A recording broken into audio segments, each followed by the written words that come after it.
African interest. Fellow Africans, the dream of a united Africa is not impossible.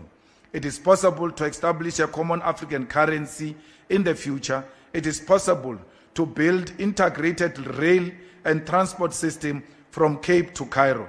It is possible to establish African-controlled financial institutions that free us from dependency on the IMF and World Bank. It is possible to create visa-free movement across the continent.